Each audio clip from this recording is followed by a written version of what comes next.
All right, y'all. We got the whole cast of characters here today. We got JD, we got Buddha, and we got a couple of special guests going for you. It's 8:03. Let's get it started.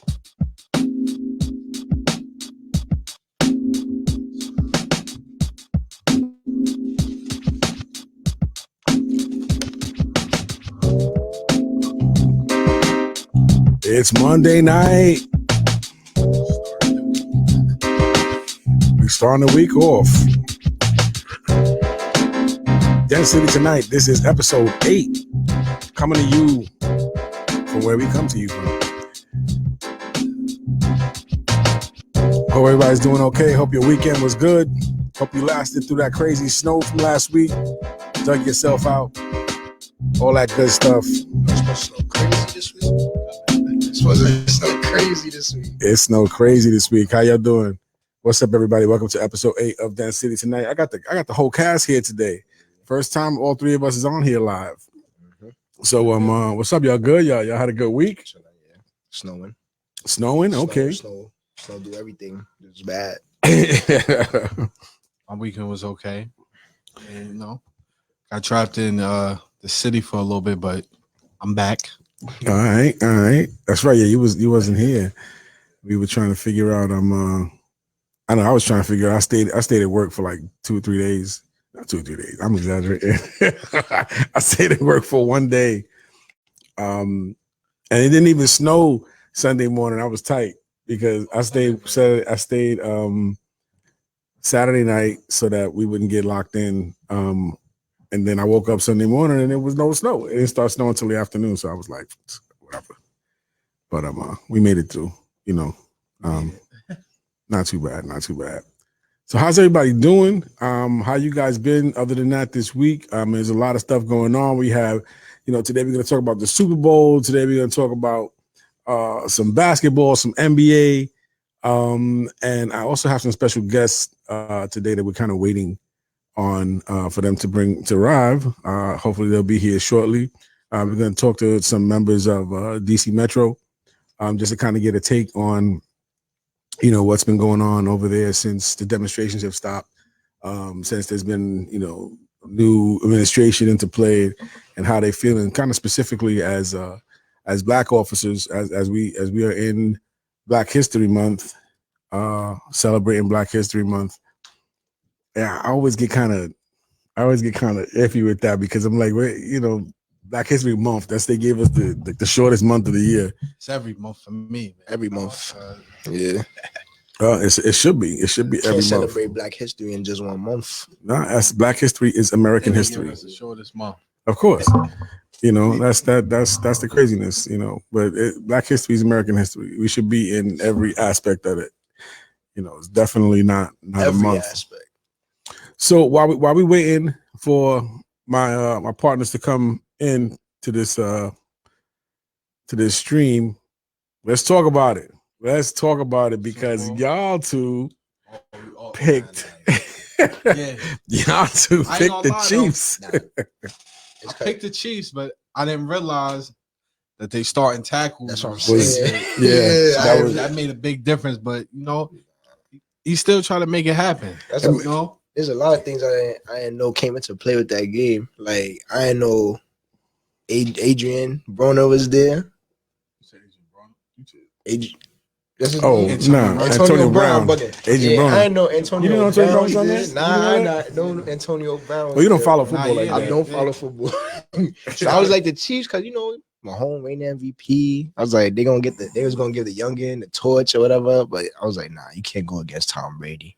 Nah, it's funny because I just only reason I really didn't think that he was definitely gonna win the game. The Bucs was gonna win, but I just was like, it'd be a little more competitive. Yeah. Oh, absolutely. I mean, to me, I felt it was still a good game. Like it was a good game.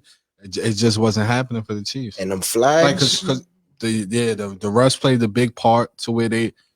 It's a Super Bowl. You gotta let them play. Like those calls is iffy. Like Nah, definitely. I feel you. It's a bunch of that, and then also they got to make catches because he was putting it in the spots. Yeah, they was dropping a lot of easy catches. Tough throws that was making it touching their hands to it. If it, my father always told me the ball hits your hands, that you're supposed to catch it. You're supposed to drop it. If it hits your hands, that's a catch. Nah, I feel you. So that's not his fault. He was putting them in spots. Nah, one thing about the Chiefs though, they was sloppy though. Like there was a lot of flags, but they was. Well, like you said, I think it's because they let the refs get to them. Yeah.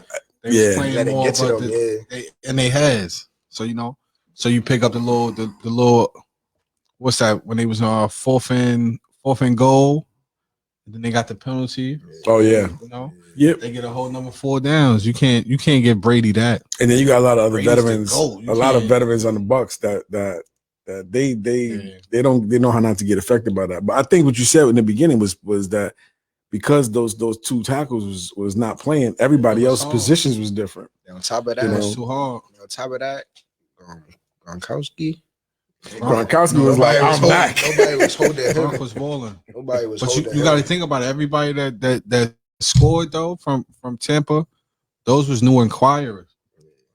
True. Gronk with 2. I think he had like 2 touchdowns, right? Yeah. And then also my boy Will says it was a team loss. It definitely running back. It definitely was a team loss, but the running Fournette.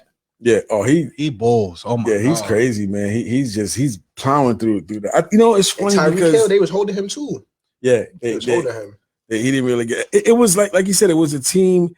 I think the Bucks went in there with a chip on their shoulder. They had something to prove because everybody was like, oh, this is this guy. The Chiefs is their favorite. But again, once their front line changed, that But they was also going into it. That was a big part because every time like Mahomes had got the ball, they just running through. But they ain't never played their best football yet. So that was like, when they that O-line was so where it's like, we still got time to play our best football. Like, and we didn't even get there. And Tom was like, y'all better not drop a catch. They was just running through Mahomes O-line. Like every play, Mahomes. I mean, every play he was just getting chased. He couldn't make no throw. Collapsing. Yeah, he didn't have time. That O-line and then on Tyreek, they got 2-3 people on Tyreek Hill. Yeah, so you could do that. That's your they had 2 up front, and then he get to the backfield. They had 2 in the backfield. There's nothing you could do. It was a good game. It was a great game plan. Great game plan. I mean, but it's it's similar. Like it's funny because both their game plans to beat both of them are the same. You rush them. You got to get. You got to do that pass rush. But I think, like I said, I just wish the Chiefs they receivers would have caught the ball a little more. It was like 2 times hit them straight face mask. Missed the ball. Like, come on, you can't miss the ball. And there was a play. That's right. It was going to be a touchdown. He had it right here. He just lost it. I was like, I think they just. But that throw, you seen the throw? Two spins and then you still put it. Come on, that was crazy. Mahomes is crazy. Oh, absolutely. That's not. I mean, he could that guy, and he was limping because his toe was messed up. They say he got to get surgery. He about to get surgery on that. Yeah, it's crazy, man. But it just. Tom Brady, I can't stand him. Brady's I can't stand Tom Brady, but he's 11 Super Bowls, 7 championships. Got a chip in his first year. It's 10, no? 10. That's 11 appearances 11? And 7 titles. Yeah, because he has 6. Right. It's different. And 7 titles. And stupid MVPs and he's still, he ain't retiring. He ain't retiring until somebody put him out. So he lose, say somebody beat him next time. But that was good for their franchise. It's been a long time for them. So and hats off to them. That's true. Yeah, it's going to be an interesting offseason. See what they do. They did a good job this season. Can't stop Brady. Oh, Jamie, my man, Jamie Munoz. Can't stop Brady. I'm not. Listen, everybody, I'm a Giants fan. We know that. We got our 2 against you, so I'm just like, That's what I was hoping on, he was going to be the next Eli to, stop Brady from grabbing that ring, but, it's all right. But it's it is what it is. Hopefully they can repeat that and he get the one up on him. So I have a question regarding this dude from the Texans. if you the Giants or the Jets or any team, what do you give up for Deshaun Watson? Everything, like whatever they asking for. I mean, first of all, they're not really trying to trade him at the moment. But what do you give up for Deshaun Watson? I mean, he's look what these guys was giving up for Carson Wentz, and Yeah, but you got to also look at how they look at the black quarterback. They don't. That's they don't that's an interesting comment that you're making there.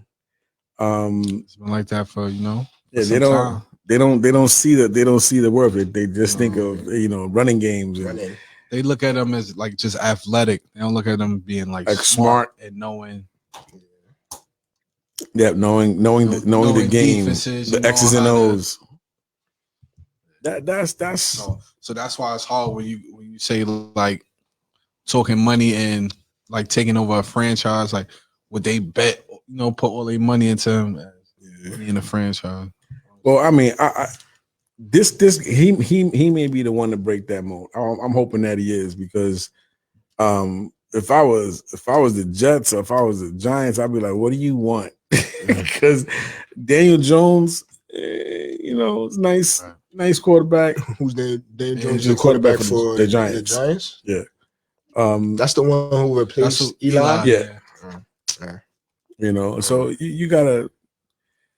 I don't know, but I feel like they gonna give him a couple years. They ain't looking for Daniel Jones. Yeah, because I feel like if you gonna put somebody to replace Eli, like you're not just gonna send them out. No, but they've been required. They've been got him. Though. Yeah, I know. That's what I'm saying. Because like when Eli, because he was the backup for Eli. But that's he was the saying. backup. Then they started putting him to start over Eli, right? Yeah. So you saying that because that they're not gonna just get rid of him? Yeah, because if you're doing that, then you see something in him, or like you want to invest in him for a little bit. I know, but sometimes when you got that, but when you got that, it sounds like he's better. Like who y'all talking about that it's the trade for? It's Deshaun Watson, the quarterback for the Texans. He wants out. He doesn't like the organization, so he's been asking for a trade. Oh yeah, so you see, and you got something better than him. Get rid of that. Get him out. And low key, they got a couple nice not rookie, but college quarterbacks coming in. Yeah, to this class that's pretty good. So that's like you never know. Well, I forget who has the number one pick for that kid Lawrence that's coming out of college. I forgot who has that pick. He went to Clemson. Yeah. But pretty good. Now we gonna switch gears a little bit. Switch gears a little something. Switch it up. And I want to ask. I see. I'm waiting for one of my other partners to come in here. We got one of the guys that we're going to talk to. Is almost ready to go. So I'm waiting for them to come in. Hopefully they'll be coming on shortly. But while we're waiting, gentlemen, what's the story? What do y'all think of the new? I'll say it new. They are new, but the Brooklyn Nets. They for real? Are they for real? Are they going to the championship, or are they a project that's a lot of hype?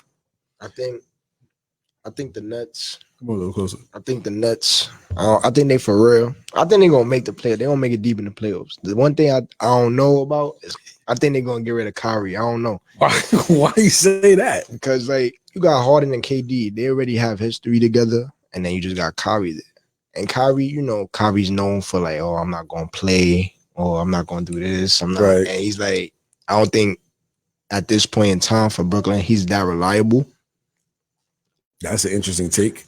So, but Kyrie, my man, though, like Kyrie's like that. Like he got it. He got the skills. If they keep him, they're going to the finals. I don't care. Nobody say. But you really think that they would trade Kyrie? I like the way it's been looking. Like the way, like I'm not playing, or how they've been losing. Like when KD's not playing, they lose with Harden and Kyrie. I think they'll probably trade Kyrie, get more pieces. But they just signed two people.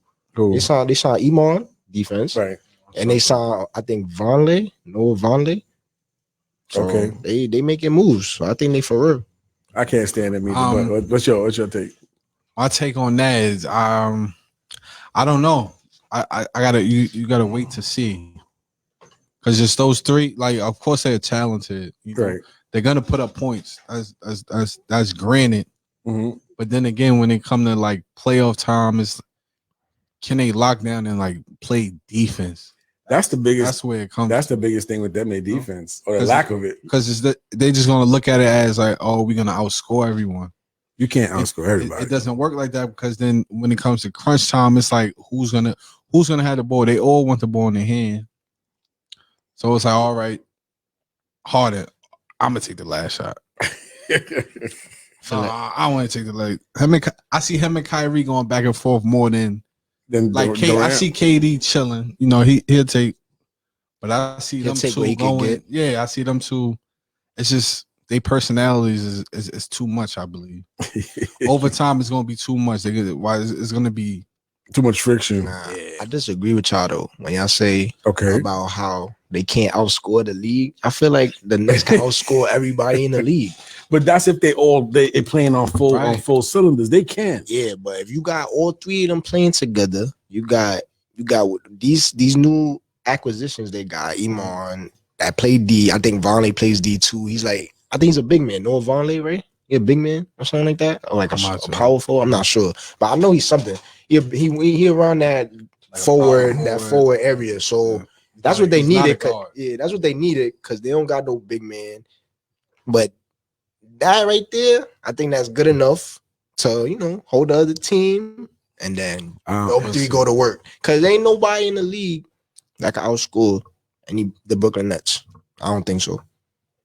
Especially scoring wise, those three are like top score. Like they're gonna put up those. Each of them could give you 40, 30. Right. It's not. That's given. It's not. But can you play defense? You have to play. It's a game of stops. Like, Yeah, ain't what's crazy? Nobody could stop them. That's what I'm saying. Nobody could stop Harden. This is regular season. You gotta wait to playoff. And that's what I'm thinking about. That's what I'm thinking about because regular season. First of all, Harden don't show a playoff, so Harden you can forget about it. That's a whole nother. Let's forget about it. I don't know about that. So this year he gonna show up in the playoffs. Right? I'm gonna say this. I'm gonna say this about. He's gonna show up. I'm gonna say this about Harden. I'm gonna say this about Harden because Harden he on my bad side right now, but that's another story. But I'm gonna say this, Harden. I feel like he shows up, but he doesn't show up as much as he needs to show up. Well, that's not showing up. No. Listen, because he has the team there. Right. Because if you go back to when him and Chris Paul, when him and Chris Paul went against the Warriors, they went to like 7 games, then they lost because Chris Paul was hurt. Then that game, he didn't do nothing. Playoff Harden doesn't show up. So it's like no matter what team he's on, he doesn't show up. So it's like the factors that come into play with Harden is weird because it's like he shows up, but then like it'll be a game that he doesn't show up as much, and then they'll be like, oh, he didn't show up the whole playoffs. But he showed up a couple games. But that 1 point game, regardless, that's what he gets called for. Regardless, he's a superstar. He has to show up. Ain't no he can show up one game, don't show up. You have to show up every game. You're a superstar. So let's hold on to that comment because right now we have my boy Maurice. He's coming in from DC. And this is one of the special guests that I have tonight. So I want to bring him in to this stream here. And Big Mo, I think is your mic on? I think your mic's not on. Gotta put your mic on. Hold on. There we go. What up, my dude? What's going on, my friend? Chilling, man. What's up, fella? I'm not used to seeing you with the beard. This is Mo. How long we know each other? Like 20 years, something like that? A little bit more than that. I've been here for 22 years, so. Oh, damn. It's like going like, oh, damn, we old now. Yeah, I've been here for 22, so it is what it is. Wow, man. That's fantastic. Thank you. I appreciate you taking some time tonight. I know we're still waiting on your partners to come through or if anybody's there with you. Yeah, my band trying to get on now. Okay, great. Because that's only he got on that it disconnected. Yeah, I was having a problem with the computer, man. It's all right. It happens. Yeah, son. What's going on, my man?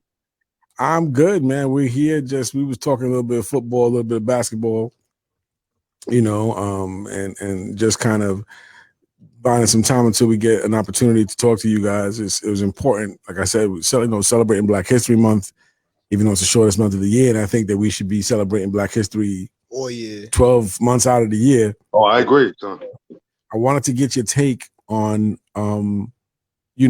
what the climate is out in DC right now, with all the stuff that's been going on with the demonstrations and what they call riots or the insurrection. What's the climate out there, especially not just for officers, but especially for Black officers right now? Well, it's a little rough, man. On top of what we dealing with the public. You know what I mean? Mm-hmm. Criminals, the public. You know what I mean? It's for a Black man. You know, but let me rephrase that. It's rough. Mm-hmm. Rough. All this stuff going on, man. There's Black officers I know, man, that's cried in uniform on duty with all this stuff going on with young Black brothers, being shot unarmed. You know what I mean? It's ridiculous, man. On top of what we're dealing with the presidency, and we down here in DC dealing with all that stuff, man. It is what it is, man. And I'm sure it's universal. It's not just here. You know what I mean? I'm sure.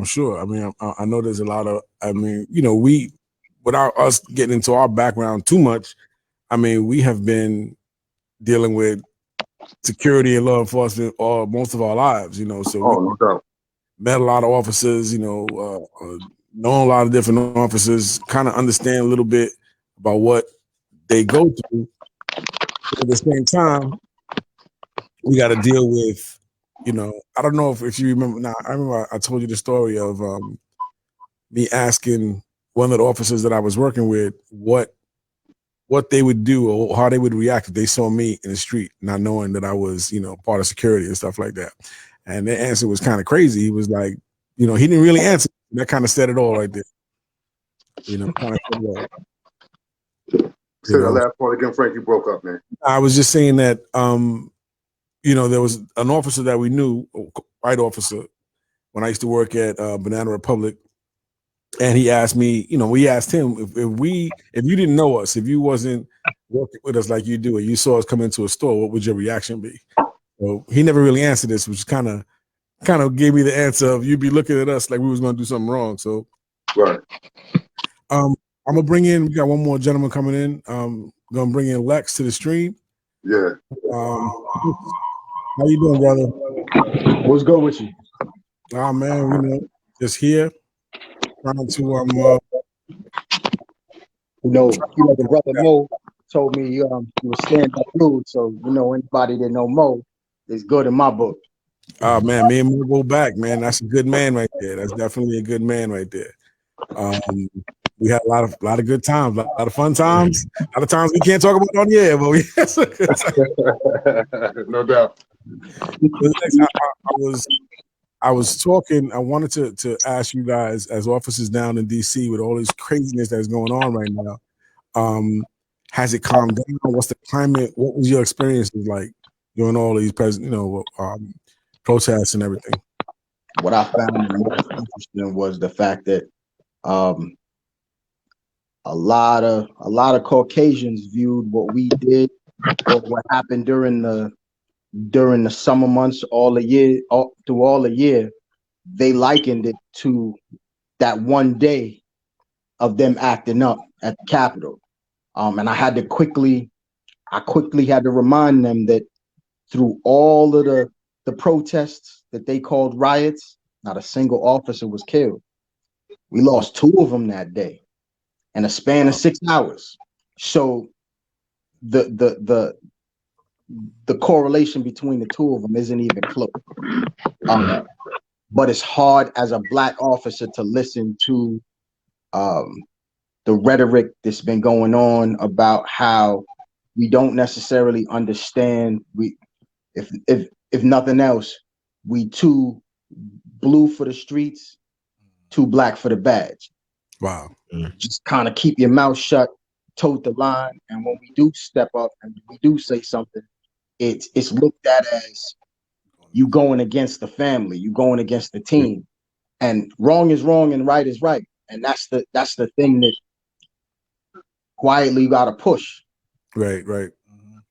No, that's a hard line to toe, man. That's a hard line to toe when you too much for one side and not enough for the other.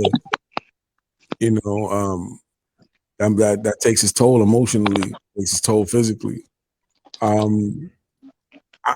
just, you know, right now, has it gotten any better, or is it worse? Like you say, you have people trying to correlate, you know, the insurrection to what was going on. And whenever I hear that, I cringe, because I'm like, you cannot possibly compare the killing of hundreds or thousands of individuals to somebody losing an election and it pissed you off. Like how are you gonna sit there and try to say those two things are equal? But I found a lot of people, it was very easy for a lot of people to say it. And I want to just clarify something before we go on. I want to make sure that everybody who maybe watching this, you know, these gentlemen, while you know, nobody's on as a representative of DC Metro. I'm not affiliated with any type of, you know, organization or anything like that. This is just people, and we're here talking about our personal beliefs and our personal opinions, and getting a perspective that we wouldn't ordinarily get. So I just want to make sure that clear before anybody tries to be like, "Oh, are you speaking for this?" No, we're all speaking for ourselves. So getting back, is there anything? Is there any sign that things are changing, that are they becoming more calm in DC? You know, what's the story on that aspect? You want to answer that, Lex? Either one of y'all. Honestly, it feels like the calm before the storm. Really? For an individual that was down there, like in the trenches, right? The anger that you saw, I never in my wildest dreams would have been like, we went from Obama to this. Right. Like, there was some people down there angry. Please know that if we wasn't standing there, a whole bunch of people would have died that day. Oh, it no was doubt. Bad. It wasn't. TV did it no justice. Them Really? boys came down there to get business. And if it wasn't for those people standing in that line, I'm not an individual that will sing the song or sing the praises of any group. I'm a black man that's been a black man for 40 plus years. I've had my share of knowing bad police, good police. It is what it is. But at the end of the day, I'm a man first. I watch men stand on that line and stop other men from causing harm to other people. It wasn't no police thing. It was just men standing up, holding people down that they didn't even know, doing their jobs. Right. You know, it's I think it's so important that comment that you just made, that it wasn't even a police thing. It was men, you know, protecting other people. You know, it's hard to put into better words. Wrong is wrong and right is right, and it doesn't matter what side you're standing on. Mo, I know you've been down there. I mean, like I said, you've been down there like 20-something years. Yeah, man. What's the difference, or is there a difference from when you first got down to DC, and now? So it's a big difference, man. Policing has changed, man, dramatically. From when I first came down, I came down here in '98, man, '99, and big difference, man. I mean, I guess we got everybody's watching, if you will. Okay. Everybody's watching, man. You know, not saying nothing derogatory about that, but you know, back then, you know, you come up on the scene or something, man. Hey, man, I gotta leave from the corner, man. I can't stand here, whatever, you know, and bounce with no problem. Now, when we get there, we got these cameras on and playing by the book. We can't cut brothers no slack. Even if we do, man, we gotta look forward to that reprimand after they view the video footage, if that makes any sense. You're in like a catch-22. So you want to go down there and you want to be let's say a hard ass, it's a problem. But if you want to be like, look, fellas, that's a problem as well. And you can't win like that. Yes. And I came across some decent people being on my beat, man. Just coming across them every day, talking to them, rapping with them. You know, Frank, I ain't no bad dude. I rap with dudes. You know what I mean? I know. Gained a lot of respect for some dudes and vice versa, man. And you know, it's changed dramatically, man. You know, I guess in light of all that happened, I guess in light of everything that was brought to the forefront, it's giving cops a bad name. You know, even the good cops out there getting shafted. You know what I mean? Yeah, that sucks. It's wild, man. I mean, you know, I will never stop. I would never try to even say that I have come anywhere near to the things that you guys have experienced. You know, my 20 plus years of security is nothing. You know, and I tumbled down some escalators, and we've had our little scuffles with people and stuff like that. Oh, no doubt. I can't even imagine though, you know, what it is to have to do that. To the flip side of that though, what do we tell? How do we bridge that trust, that the trust factor? Because y'all guys are unfortunately, whether it's you know warranted or not, you put it under an umbrella. Yeah. Like, you know, everybody's like the officers, the police officers are this and that. And how do we get past that, or how do we get to a point where we can differentiate and be able to appreciate what you guys do still, you know, and then be able to hold people accountable? I mean, where does that start? I'm gonna let Lex start with that, man. All right. You know, Lex look like he ready. He ready. me and Mo the God done had this conversation earlier today. And this is the thing I'm gonna say. It's not necessarily the most popular thing. If you want control of your neighborhood, if you want to feel safe, nobody gonna make you feel safe better than the people that look, sound, and act like you. If we can't get more brothers to go out there and join this department, if you think that the whole department is terrible, we need you to come out there. You get what I'm saying? At 2 o'clock in the morning, if you got kids, who do you want stopping your child's car? Who do you want? Who do you want? Do you want a dude that you got to ask the question, does he look at my son like an animal? Does he look like my son as a criminal? Or does he look like my son as his son? Like, Exactly. yo, what are you doing? That's deep.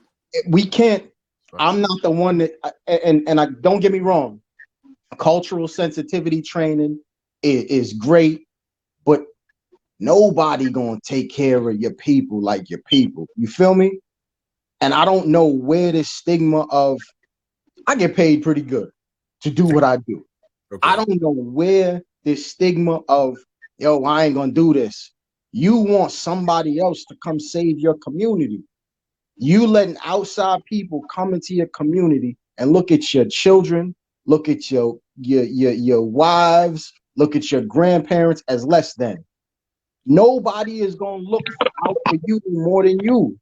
So my thing is flat out, there's got to be more of us that step into that gap and take on those roles of people that you say are subjugating your community. We got to step into those roles because they're stepping into the roles. They coming fresh out, trying to be tough guys.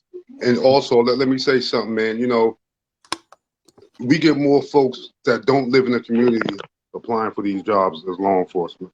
I honestly think what Lex said, man, the community should step up, join these jobs, and get involved as well. You know what I'm saying? We'll have a better outcome on things, 100%, man. You know, these folks go, they drive an hour away to their homes, they kids, they land. You know what I'm saying? Yeah. And we in the hood, you know, we in the community, we there. You know what I mean? So we see them on and off duty. So we gain a rapport with some folks. You know what I mean? Right. No, I mean, I don't disagree. You know, I don't disagree with that. I know that there's a push, not a pushback, but there's a question of, okay, that makes absolute 100% sense.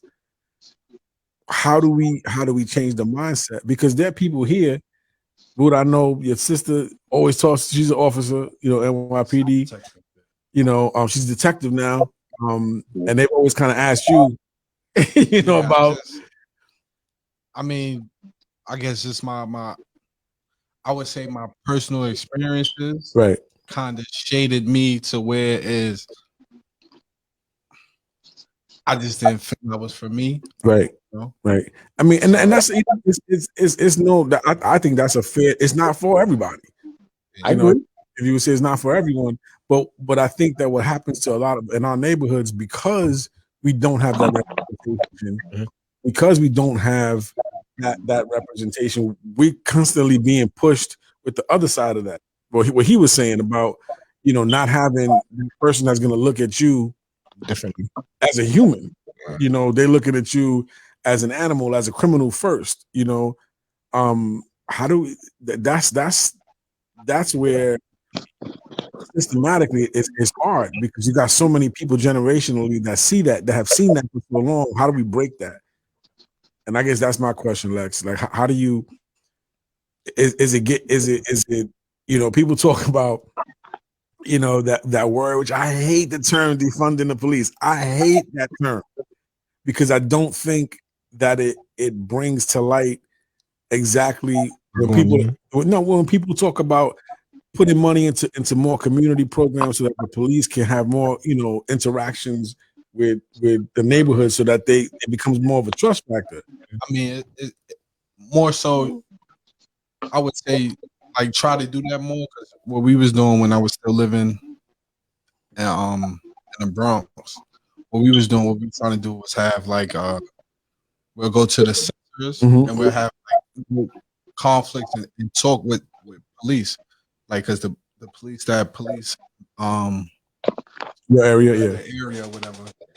So just conflicts on what they could do better on how they can approach people better, like and just have that conflict to where we hash it out, right? So it don't escalate and turn into other things. And it's somewhat helped a little bit so we can understand them, they can understand us, and see our views. But I never really had that though. Like the it's just the conflict was always there. Like when we used to live in the Bronx, right? Like I met a lot of like what they talking about, like tough guys on the force. But it's like even like a lot of times it was like they look like me too. Right. So it's like it's hard. It's like you see that and then you like, well, what are you supposed to think about that? Or like or how it makes you feel a certain type of way towards all. Like when I was younger, like, I don't think like that anymore. Because when you grow up, you get a more like, not everybody's gonna be like that. Like you can't say all black people, you can't say all this, all that. Like generalization. So yeah. No, I mean it's deep, man. It's I just think everybody has a lot of everybody who's actually making the decisions don't really understand the problem. That's true. They're not seeing it. They're seeing it they can't relate to what's happening, internally or actually, on the street or even in departmentally internally. The things that you guys go through, like you said, you kind of got to toe the line, keep your mouth shut, and keep it moving, because you're in a situation where you don't have the ability to really voice your opinion like you'd want to. What would you say is the next step or whatever step? I mean, I've always felt I'll play devil's advocate for a second. I think that the three key factors that we need to discuss as a community and as the police department is this. Number one, most people have no idea why the other person is doing it. When I was a rookie, I've been a police officer for 16 years. When I was a rookie, I had a dude stand on a block and he was in front of the projects. They was just all standing in front of the projects. And one of my partners that just happened to be a white guy was like, well, why do they all stand outside? Why don't they go in the house? Normal people don't stand outside. So one of the ladies in the projects, I stopped at her house And I was like, yo, let me use the bathroom shit. I was like, yo, come inside. He comes inside and he's like, okay, use the bathroom, I leave. And his first statement was, damn, it was hot as hell in there. I said, exactly. That's the reason why they're standing outside. In that split moment, he figured out that the corner was an escape from whatever was going on in your house. Right. You might live in a place where you could go to another room. I don't know about you. Growing up in the Bronx, your apartment was about the size of a whole closet. Yeah. You feel me? If it was big, everybody had their own space. Yeah. You don't have your own space. You in the house with in a 2-bedroom apartment with 5 people. Yo, you got to go outside. And that's first and foremost. A lot of the officers don't understand the neighborhood. But then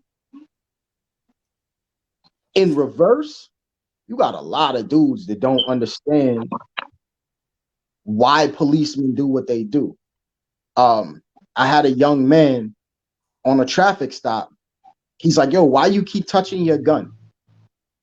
And I was like, what are you talking about? He was like, why do you keep reaching for your gun? What he didn't understand was my gun belt weighs 30 pounds. I got 30 pounds around my waist all day. It's uncomfortable. When you see the officers messing with it, it's because the gun is uncomfortable. Being a uniform is not comfortable.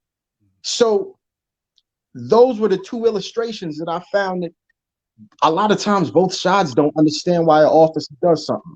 When he pulls you over, how your first 2 seconds of speaking to him, now right there just said it. He's like, there's some glorified tough guys. There's a glorified tough guy in every walk of life. Everybody tough until they get punched in the face. But to be honest, sometimes the public doesn't understand what we're doing, and they take what we're doing and run with it. Yeah. They go to the left, and then now I'm trying to figure out why I'm fighting and rolling around on the ground with a dude that's got a warrant for child support. I'm like, yo, my man, this wasn't even that necessary. Right. So I think the first thing that we need to do is we need cross training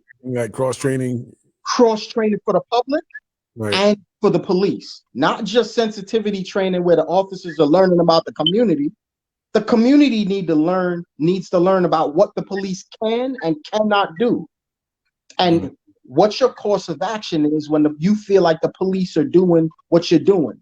An old man in the Bronx told me one day, don't hold court in the street. These youngins is holding court in the street and they're not winning. You feel me? Right. You can't win with a dude that's got a chip on his shoulder. There's a whole lot of other things, a whole lot of courses of action that you could take. But yelling and screaming at a dude that you might not know might be that 1 in a million that really don't like the color of your skin. You giving him an excuse to pop a hole in you. We got to do a lot better with cross dealings with each other. 2, we got to respect the fact that both the community and the officers have a job to do. We got a job. This is not personal. It's business.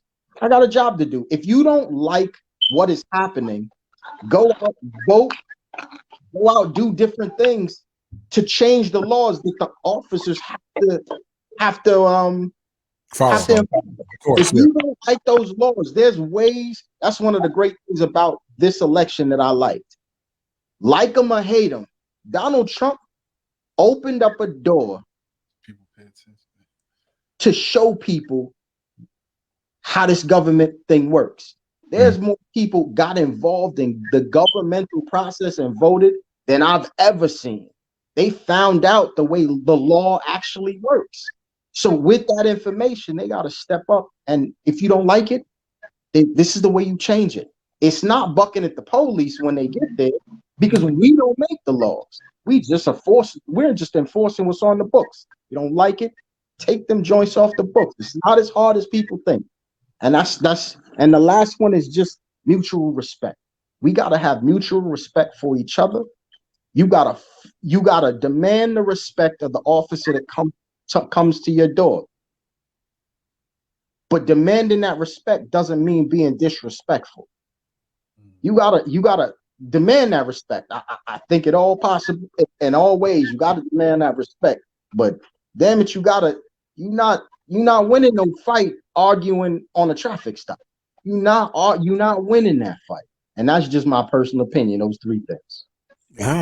All right. I appreciate that. I definitely appreciate that. That's honest. I mean, I think a lot starts with honest conversation. You know, I mean, just to add on that, the conflicts when we were discussing. Give me a little closer. The conflicts when we was discussing like with the police, and then like we seen that the cops were still like doing like little just like harassing or bothering us just when we sit in the park, just so what we did now was like, all right, we gonna go to the precinct, we gonna complain, like we gonna file a report, right? Because that's what y'all tell us to do, like so we just gonna follow the next procedure to try to figure something out, so they not just constantly doing it when they want to do it just to mess with us, like just let's get them off the ball. I agree with the point of like understanding, because I feel like nowadays, like people, whether it be whoever you are, like nobody knows how to understand the other person. So like people are quick to make judgments or treat somebody a certain type of way because of this, that, third, but nobody wants to like understand like, oh, this is probably why this is happening, or why he's doing this, or why somebody's doing that. And it's like, so once people start to like learn, if people can learn to understand each other more, then like that's the first step to like do other things to progress in a way. It's funny because sometimes the most complicated problems come down to simple solutions of like mutual respect, trying to put yourself in the other person's shoes, understanding what they're going through, and knowing when to push and when not to push. Knowing when okay, this is not it ain't working right now. Let me try this other way. And again, people that are watching, they may not, that may agree or disagree, but the one point I do say is you got to go out there and vote. You got to make some changes. You got to get the people to understand that we've been brainwashed into thinking so much that our votes as people don't matter, that don't count. That we don't believe it. It ain't gonna matter. It ain't gonna matter. And that's exactly the trap. That's the trap. Because then when maybe you do vote one time and things don't really change. So then the next time you don't. Because like the more people that don't vote because of that monster, then it really not gonna matter. Yeah, it really won't matter. It really won't matter. But it's hard when again, Facebook. I've had so many arguments on Facebook. I've seen so many remarks sometimes that I'm like, oh my God, where is this person? Like, what is this thinking? Like, how do you come up with that? But it's a lot of misinformation. It's a lot of ignorance out there. It's a lot of media. It's media, but it's also it's also generational, because a lot of our parents and their parents, they don't know any better. That's what they were taught. So that's what they teach their kids, and that their kids teach their kids. And when you got like 30 years of hearing the same thing, that's what it's up to you to either like change what you learn, like change how you learn things, or like learn things for yourself. Because like stuff that happened like the generation before, right, probably not the same as what's going on now. Because you can't use those problems to apply to now, because it's probably a different way to probably deal with it. You know what I'm saying? Like, I mean, it's I know it's different for you than it was for me when I was 18 and 20. I mean, we had interactions with police officers, but it wasn't as volatile. It wasn't as volatile. I mean, unless I'm misremembering, but I don't think I'm it wasn't. But it's different for every generation. I feel like there's a lot of hostility, like both sides, like it's just hostile. Obviously it's a conversation that we're not gonna finish tonight, and we're not gonna get the answers to. But the one thing I will say is that Mo, you getting close to hanging it up, right? You're getting close to retiring soon, right? Frank, I'm out. You out? Not a day later. Not a day later. Yo, son, I'm kicking rocks, B. I'm out. I'm gonna hit him with the deuces, son. Son, you can have this shit. Yo, you rubbing it in, son? You rubbing it Nah, in? not at all, brother. But I'm out, son. I'm gonna pray for you while you're there, brother. Just treat all everybody like you want to be treated, brother. I'm out. How long you got left before you call it a career? Who, Lex? me? Yeah, no, Lex. Oh, I got 9 years left, and then you gonna see me chuck them deuces. Son, I got 3 do years it. left. I'm out. I hear you guys. You know, fellas, I so much appreciate you guys taking the time to come on and talk about this. It's not an easy topic, and you know, it's something that's going to take a lot of work from a lot of people to get better. I pray for y'all and your families to stay safe. You know, Mo, I've always prayed for you from the day you went over there. No doubt. All the times that you asked me to come down and join the force too, I was like, "Nah, I'm good." Well, son, I didn't even want you to join the force. I was like, yo, just come down and holler at the guard. Come on Yeah, down. I know. I'm You gonna know get what I mean? before I retire. Hopefully, before you retire, I'm gonna get. So we got to get this equipment up and running, brother. Absolutely. We got a whole lot to do. Lex, I appreciate it, man. Mo, I appreciate the time, guys. Stay safe, you know. And you know, anytime y'all want to come back and talk about stuff, absolutely. I'm all there for it. No doubt, man. Hey, fellas, y'all be careful out there. You too. I will, man. Y'all All be right. No appreciate doubt, man. Appreciate it. No doubt, man. Peace. Man. So that was interesting. That was my boy Maurice and Lex out there from DC Metro talking about what's happening right now. Like I said, you know, you could agree or not agree, and that's okay. You know, it's another thing too is that it's all right to disagree, to have discussions. Yeah, you know, if I ran into them though, Hmm? we'd be good though. Yeah, I mean, Mo, I mean, they conversate. That dude, certain, you know, that's my dude. People you run into, they trying to tell you what you supposed to do. Listen, I'm a man, just like you a man. We can have a conversation. Exactly, and that's key because you know everybody wants to be respected and treated a certain way. So it'll come down to the simple term, like you just treat people how you want to be treated. treated. Treat them like they want to be. I was raised right. I know you doing your job. You got a job to do, but right. It's a way. There's a way to do it. Yeah, no doubt. And again, shout outs to Mo and Lex from DC Metro. I appreciate those guys coming on. This is the first time that we've had. This is. I'm very, very, very proud of this particular episode 8. It's a first for us, and I hope we can continue to have different guests come on and discuss, different topics. It don't always got to be politics. We're gonna try to get some fashion stuff or entertainment or whatever the case is. We're gonna keep doing things like that to keep it interesting for y'all. We left off talking about the Brooklyn Nets, but yeah. Who you guys looking at for possibly the rookie of the year this year, NBA? LaMelo Ball. LaMelo Ball. All right. No cabinet.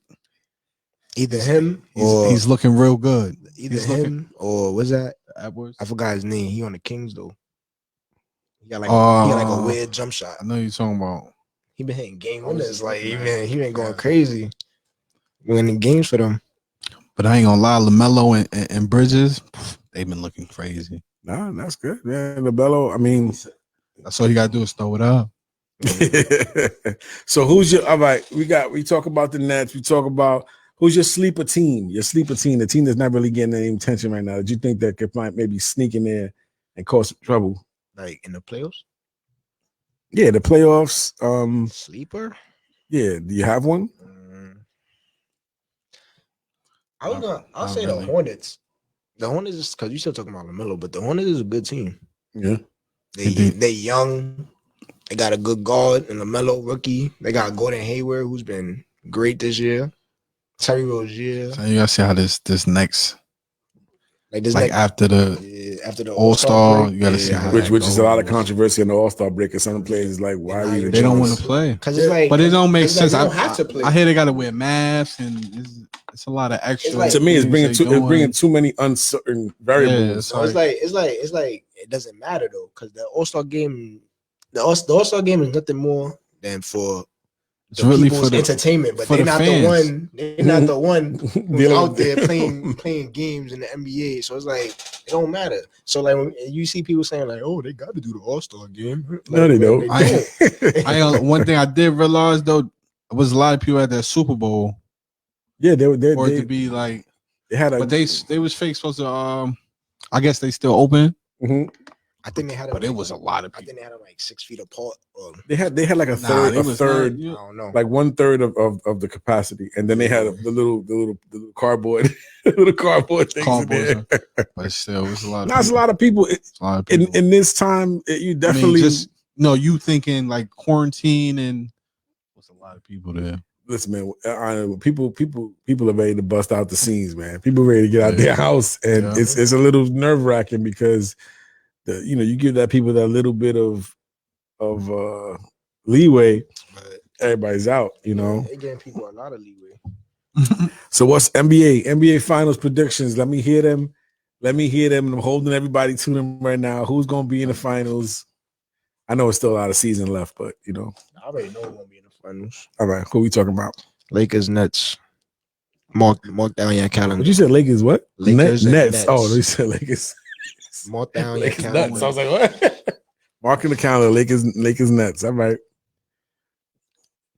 Obviously Lakers, but I don't want to say Nets because that's kind of like I really don't think they're going to make it, but I would say they're going to make it far into the playoffs. Let me ask you a question before you answer that. Yeah.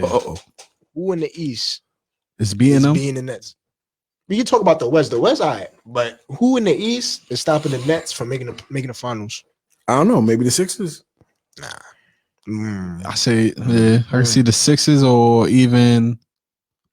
Nah, I ain't gonna do that. That's kind of disrespectful. Who you was gonna say? I know who's getting the chip this year. The Knicks, because we got Derrick Rose. D Rose. We got D Rose. Now they gonna make it. D Rose 2.0. I feel like they gonna He's do back. something. I feel like Knicks gonna do something this year. Man, I just look. It feels like a good year for the Knicks. They gotta keep playing good ball. That's it. I feel like a good year for the Knicks. I know Rose, he when he was there the last time for the 2 years, 16, 17, something like that, 17, 18. Yeah. He couldn't, that triangle offense was just horrible for him. It wasn't working. As long as they have a good record, we'll take that. That triangle killed them because I feel like if they wasn't off the triangle, they had Melo, Porzingis, and Rose. They should have made the playoffs that year. Yeah, they really should have. I don't think they ever really. It be systems, man. The system killer. Certain people don't know how to play. It's a lot of people in NBA that don't know how to play basketball. But if you that don't know the game of basketball. Right, There's a lot of them. Because there's not really a lot of teams that run like plays like type of systems, and it's just like regular pick and roll, regular it's just regular, and then you got dudes who's dropping 40.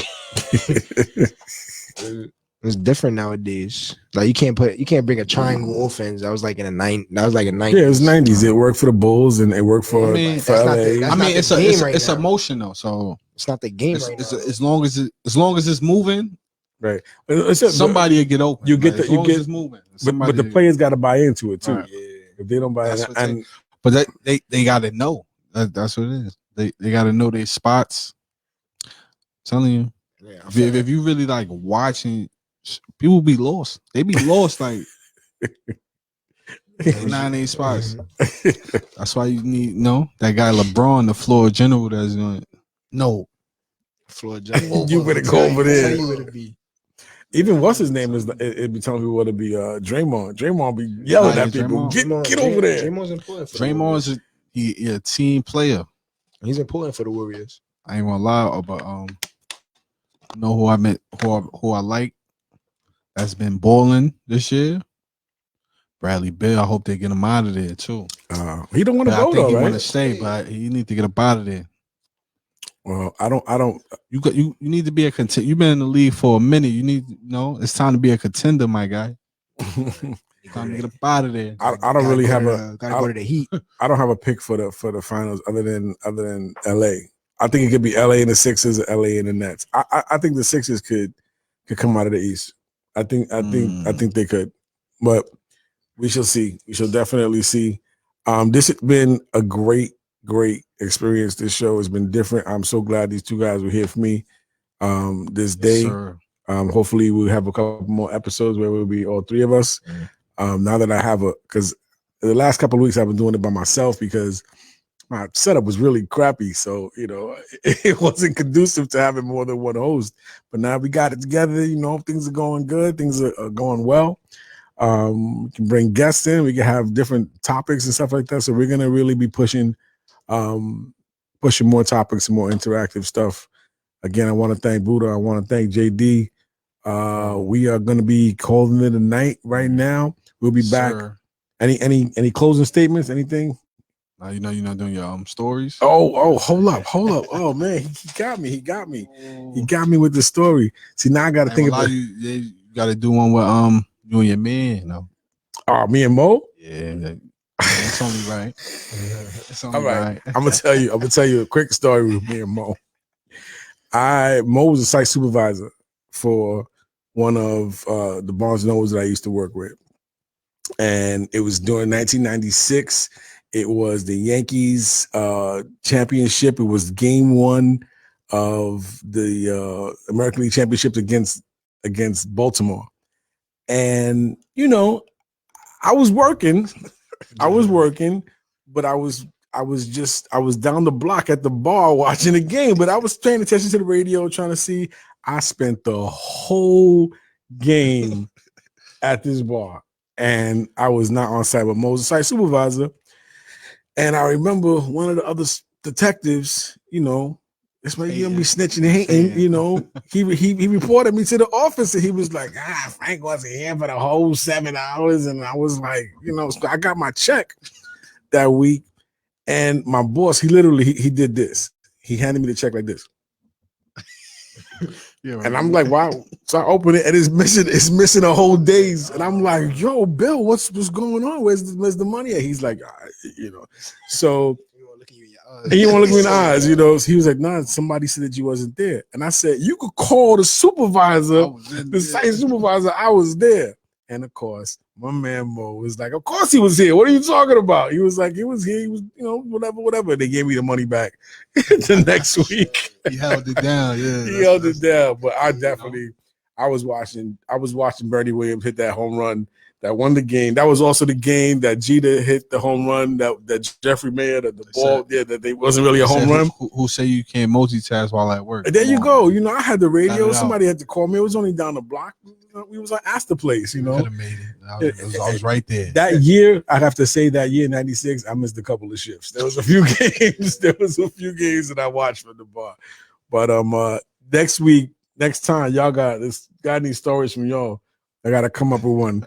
We're gonna share this stuff. And again, we'll be back next Monday, 8:00, D.E N City tonight. I appreciate the love. Peace out. Different thing tonight. I'm coming to you live from Facebook instead of my IG page.